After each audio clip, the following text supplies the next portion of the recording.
ไม่สูงค่ะเมื่อได้เป็นวันที่28เดือนธันวาคมที่5ปี2026ในตอนแรกข่าวใส่หมอหอมมีข่าว2ตอนที่มาเปิ้นเผาค่ะตอนที่1ก้นแข่2กอบผมไม่พิษหม้อกันถึงที่ปอทุบป้าโลดกาก้นหวานข่าวเที่ยงโหนึงก็เป็นลูกใจแต้ๆกั้นจันโนหลายขึ้นแม่โตเจ้าเก่าอ่อนตั้งเปิ้นได้ก่อเฮาค่ะมาถ่อมด้วยข่าวโหนค่ะ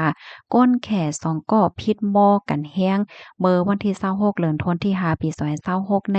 มีข่าวเงาออกมาว่าตั้งฝ่ายภูมิพลพรเขาไล่หาบตึงลาดว่ามีก้นแขกโกหนึ่งเนาะมีหลวงพิษหม้อกันหาวเฮียงดีหิมห้อมกาดตีหนึ่งดีเส้นตั้งเก้งใหม่แม่อ้อนสันกลางเจเว้งสันกำแป้งเจดอนเก้งใหม่ค่ะตั้งฝ่ายนั่งยิ่งนั่นคณะเอาตั้งโคของเคิงใจสังสิงกวมหัวค่ะทึมใส่ทุบใส่โลดก้าก้นหวานดีอันลัดผ่านกว่ามาคิบพร้อมเจิ้นนั่น ถึงดีไลหับพรตุ่มยวนไหนอ้อก้นวานเขาเพิ่นก็อ่อนกันตกอกตกใจเฮ็ดจังไหนไว้หลังเสไลหับตึงลาดเหย้าตั้งฝ่ายภูมิพลพรเขาในก็ไล่กว่ากดทัดด้วยค่ะเนาะก็คบทบหารฝ่ายโพดจ่ายค่ะจุกเหียก็ไปทบตั้งเจ้าหน้าที่เขาอยู่ต้นตาฝ่ายผู้ยิ่งได้ก็ไล่ไปห้องๆไฮๆลงกว่าตั้งเส้นตั้งสายซุปเปอร์ค่ะมงนาจูหิมหอมวัดดอนจันเจเวียงเมืองเจดอนเกี้ยงใหม่เฮ็ดจังไหนคะอ้อม กำนันตั้งฝ่ายภูมิพลพ่นเขาเนี่ยก็ไล่อ่อนกันกว่าทบมานั่งกว่าจ้อยกว่าเทียมค่ะเนาะก้อยกาฝ่ายผู้หญิงเด็กก็ห้องไฮๆอยู่ตาเซเฮ็ดจังไหนคะนะ ปยก็มานั่งในห้องเสียงออกมาว่า Family เฮ็ดจั่งใดอะเนาะมันก็แล้วแต่แค่สื่อถึงว่าในเป็นร่วงของในนหตเฮิรนเฮ็ดจั่งเนี้ยก้อยก็ว่าเลื่อนสุดภูมิพลพรเขานี่ก็ไล่จอยเอาโตมานั่งขึ้นรถขึ้นกาเฮ็ดจั่งใดอ้อตั้งฝ่ายภูมิพลพรตีห้องปริสันกำแป้งลาดว่าเมื่อเหลียวในตั้งฝ่ายเจ้าหน้าที่เขาก็ไล่กุมโตไว้ตั้ง2กอยอค่ะเตตองเตถามลองตั้งไล่โหยอยยามันสิปยก็เต ป้ายอันเป็นก้นวันก้นเมืองค่ะเนาะอันลดการไหลรูดไหลกวยกว่าว่าจังหวัดจังไหนมาตึงลาดในข่าวเปิดอะจ้างเอาตั้งพิษกายหยอดแดนสืบกว่าว่าเฮ็ดจังไหนค่ะข้อมูลตอนแรกค่ะเฮาเนี่ยก็เลยเบิ่งอิงออกมาดีข่าวเกี้ยงใหม่ออกไว้ในพี่น้องค่ะถ่อมข่าวคนในเยาหันถึงจึงหือพองค่ะก็มีคนตั้งนำตั้งหลายออนกันมาปันตั้งหันถึงขนาดว่าอะโลยเฮียงและพิษกันสองก่อซ้ำกว่าเฮ็ดให้ลดกาเปิ้นป้าหลานนั่นเฮ็ดจังเนี้ยเนาะ มาเจอก็ว่าเมื่อป่นมานั่นก็มีกวนใจายแขคนหนึ่งเนาะเอาตั้งปรับค่าเมืองพาสปอร์ตกว่าสแกนพักตูออโตเมติกนั่นค่ะนะก็อีกามันกึ่งกลางสแกนรายแลใจจ้าใจลำแหก็เอาตีนปิดตีนทิปนั่นก็ย่าเอาตั้งผิดกว่าไหนเนาะเมื่อเหลียวก็ซ้ำมีข่าวจังไหนออกมาเทียมมาเจ้าก็ว่าอะโลยย่ามไว้เนาะว่าเจ้าได้เฮ็ดแหนอะดอค่ะ เกี่ยวกับไปลองได้ค่ะนะเมื่อปอกหนึ่งในยามหันพี่น้องตั้งปอดของเนาะเปิ้นก็ลาดเกี่ยวเลยลองพี่น้องแขกบางก็บางจื้อในโอ้ฮาวเต้แย้มเต้เนาะไหนเนาะมื้อนั้นได้ก็เปิ้นก็บ่ฮู้ถึงว่าเป็นจังหือพองให้แหน่เนาะมื้อเหลียวได้ข่าวเงาลองพี่น้องแขกที่ในเมืองไทยก็มาเฮียงเหมือนกันอันว่านั้นแล้วค่ะพี่น้องก็รับถอมยาวหันเถินจังหือพองปันตาหันถึงมาไล่ในลูกดีข่าวเงาโหนได้เสแลกำได้เฮาค่ะมารับถอมด้วยข่าวเงาเที่ยงตอนหนึ่ง ก็เป็นลูกจ้ายแต้ๆขึ้นกั้นจันโลหลายตีแม่โตเจ้าเก่าเมื่อวันที่27เดือนธันวาคมปี2026ได้มีข่าวออกมาว่านางบนเพ็งอายุไล46ปีและเขาตึงลาตรีภูมิพลพรโฮงปะเล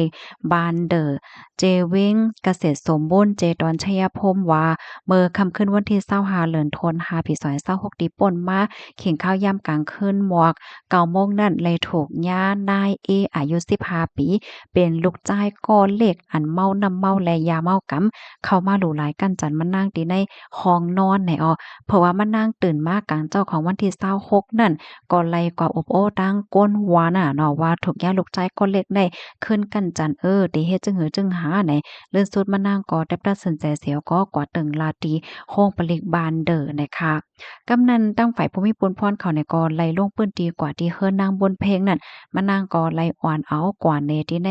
ห้องนอนว่าจังหวะเฮ็ดจังแหนเนาะเปิดตาด้วยสักเสหลักฐานมันตอนดาก็เป็นเจ้าโพที่ก็เลยรู้สึงสาใจกว่าเหย้าเมื่อ2ปีที่โป้นมาในเมื่อเหลียวในที่เฮิรนหลังนั้นเขาก็อยู่จ้อมกัน3ก็แม่ลูกค้าแม่เสียแล้วก็ลูกชาย2ก็เฮ็ดจังไหนกำนันภูมิพลพรเขาก็เลยติ้งยอบก้มโตนายอีดอกเลยต้องเลยถามเส สิมั่นใจไหนก็ลัดว่าในค่ำคืนนั้นๆไหนมั่นใจก็ออกใจใครอยู่จ้อมผู้หญิงจึงเนี่ยกำนันแลจังไรกว่าที่ในห้องนอนเหี่ยวก็ลากเอาก็เป็นแม่แน่เข้ามาจู้จำค่ะเสียก็ลัดติแม่ว่าแม่ค่ะย้อนนอนจ้อมแม่น่ะมันหลีเหลือเสิค่ะกว่านอนจ้อมเปิ้นอ้อมันเสียเงินเพราะค่ะนอนจ้อมแม่ได้ค่ำโหลเสียเงินเพราะว่าแม่